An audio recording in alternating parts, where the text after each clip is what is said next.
எடு. இல்லை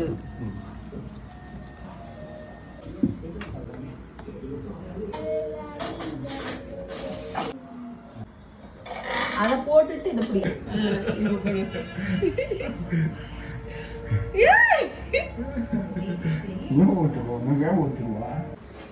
எடுத்துட்டியா? 1 2 3ங்க. வணக்கம் நண்பர்களே. இன்னைக்கு நாம சமைக்க போறது கோதுமை கொத்து பரோட்டா. கல்லு காஞ்சிருச்சு. கல்லு காஞ்சிருச்சா? இப்போ பார்த்தீங்கன்னா இதுக்கு தேவையானது இதில் 12 சப்பாத்தியை சின்ன பீஸாக பிச்சு போட்டுருக்கோம். இதில் 3 பச்சை மிளகா, 3 பெரிய வெங்காயம், 3 தக்காளி, பட்டை, ஏலக்காய், கிராம்பு, இது 5 முட்டை. இதில் பார்த்தீங்கன்னா மஞ்சள் மசாலாலாம் இருந்துச்சு.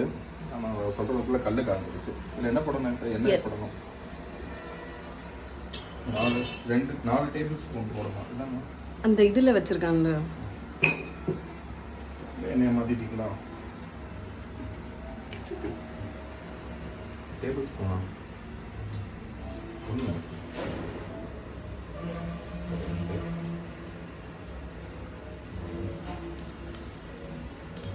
4.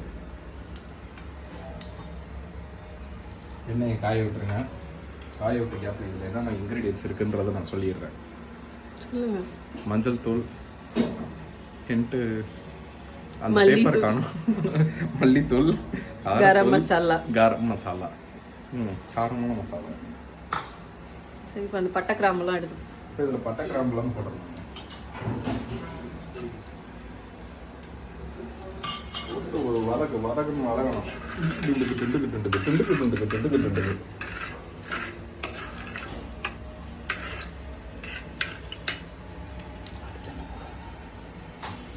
பெரிய தப்பு நடந்துருக்கும். இஞ்சி பூண்டு பேஸ்ட்டு மறந்துட்டேன்.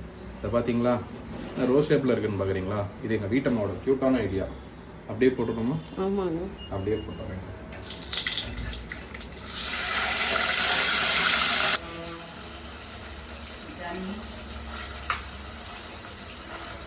இதான் என் நண்பர்களே, நம்மளோட அசிஸ்டண்ட் பார்த்தீங்கன்னா அடுத்தது கேமராவை எப்படி செட் பண்ணுறதுன்னு பார்த்துக்கிட்டு இருக்காரு. எடுத்துக்கிட்டியா? இஞ்சி பூண்டு பார்த்தீங்க அப்படின்னா அந்த பச்சை டேஸ்ட் போகிற வரைக்கும் வரணும். வதங்கிடுச்சு அப்படின்னா அப்படி பொறி பொறியாக வரும். வந்ததுக்கப்புறம் பச்சை மிளகாயை ஃபஸ்ட்டு போட்டுருங்க.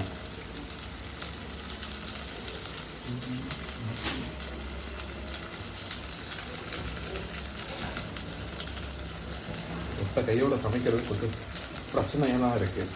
ஆனால் எல்லாமே வயிற்றுக்காக தான்.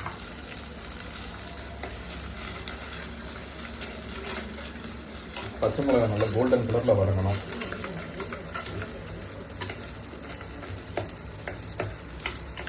எப்போ வரும் நண்பர்களே? இப்போ பார்த்தீங்கன்னா பச்சை மிளகா கோல்டன் கலருக்கு வதங்கிடுச்சு. வதங்கினதுக்கப்புறம் இப்படி கரண்டியை வைக்கிறதுக்கு ஒரு ஸ்டாண்ட் எடுத்து வச்சுக்கணும். வச்சுட்டு அதுக்கப்புறமா இதில் வெங்காயத்தை கொட்டிட வேண்டியதான். வெங்காயமும் அதே கோல்டன் கலர் வர்ற வரைக்கும் வதங்கணும். கோல்டன் கலர் தானே இல்லையா? வெங்காயம் கோல்டன் கலர் வர்றதுக்கு முன்னாடியே வதக்கி எடுத்துடணும். அப்புறம் நண்பர்களை தேவையான அளவு உப்பு போடணும். நாங்கள் பார்த்தீங்கன்னா 12 சப்பாத்தி 5 முட்டைக்கு 2 பேபி ஸ்பூன் உப்பு போடுறோம். அப்படி தூக்கி விட்டு போடுங்க. அப்போ தான் எல்லா பக்கமும் ஸ்ப்ரெட் ஆகும்.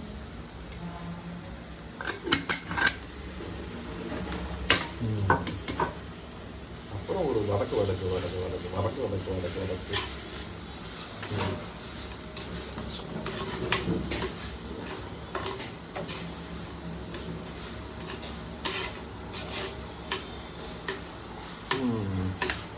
வெங்காயம் நல்லா வதங்கிடுச்சு. இப்போ தக்காளி அருமையாக வதங்கிடுச்சு. இப்போ தக்காளி போட்டுறோம்.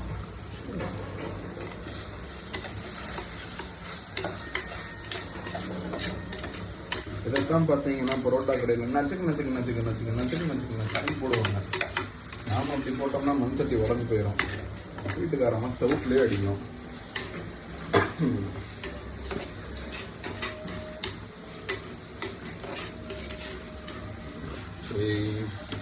இப்போ எல்லாமே நல்லா வந்துச்சு. தக்காளி, வெங்காயம், பச்சை மிளகாய். இப்போ மசாலா போட போகிறோம் நண்பர்களே. மசாலாவை போட்ட உடனே அடிப்பிடிக்க ஆரம்பிக்கும். அதை என்ன பண்ணுறீங்க, கொஞ்சம் கொஞ்சமாக வரட்டி கொஞ்சம் ரவுண்டாக க்ரியேட் பண்ணி இது எல்லாத்தையும் ஓரத்துக்கும் பரவட்டும். நண்பர்களே, மசாலா போட்டு இந்த மாதிரி வானத்துலேருந்து வால் நட்சத்திரம் விழுந்துச்சுன்னா எப்படி குழி விழுந்துருக்கும் அந்த மாதிரி ஒதுக்கி வச்சுக்கோங்க நண்பர்களே. ஏன்னா இதுதான் முக்கியமான விஷயம். இங்கே இப்போ முட்டையை ஊற்றுறோம்.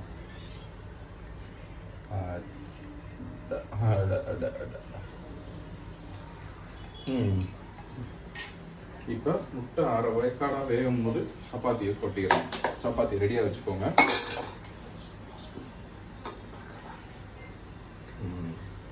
எல்லாத்தையும் சேர்த்து கலங்க மாஸ்டர். அப்படியா?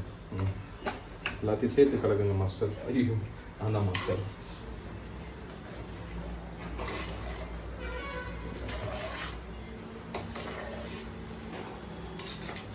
இது கூட நீங்கள் தண்ணியை கொஞ்சம் சேர்த்து ஜாஸ்தியாக ஊற்றிக்கிட்டீங்க அப்படின்னா அதான் முட்டை மசாலா.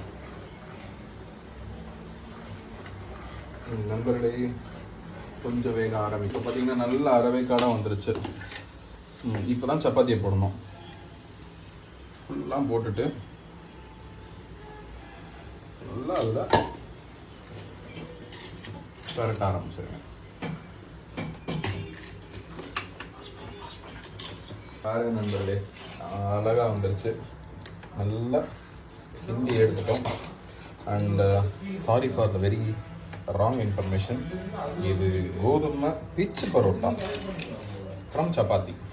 ஏன்னா நம்ம இதில் தான் கொத்தவே இல்லையே. ஓகே, இதையும் உங்கள் வீட்டில் ட்ரை பண்ணி பாருங்கள். பிடிச்சிருந்துச்சுன்னா கமெண்ட்டில் பண்ணுங்கள். மற்றபடி வீடியோக்கு லைக் பண்ணுங்கள், ஷேர் பண்ணுங்கள், சப்ஸ்கிரைப் பண்ணுங்கள். நன்றி, வணக்கம்.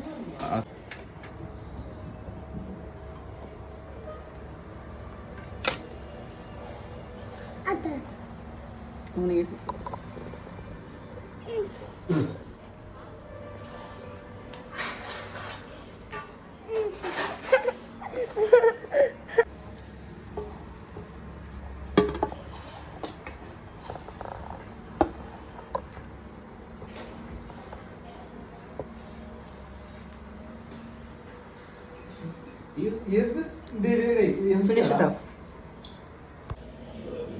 கண்ட்ரோலாக தெரியுது. நீங்கள் பொண்ணு நல்லா இருக்கணும். கஷ்டப்பட்டு உன்ன மாதிரி ஒரு பையனை கூப்பிட்டு வந்தா கட் பண்ணிடுவீங்களா? சரியாது. உனக்கு ஒன்றும் பிரச்சனை இல்லைப்பா. நீ நல்லா படிச்சிருக்க, நல்லா இருக்க, நல்ல பையன்.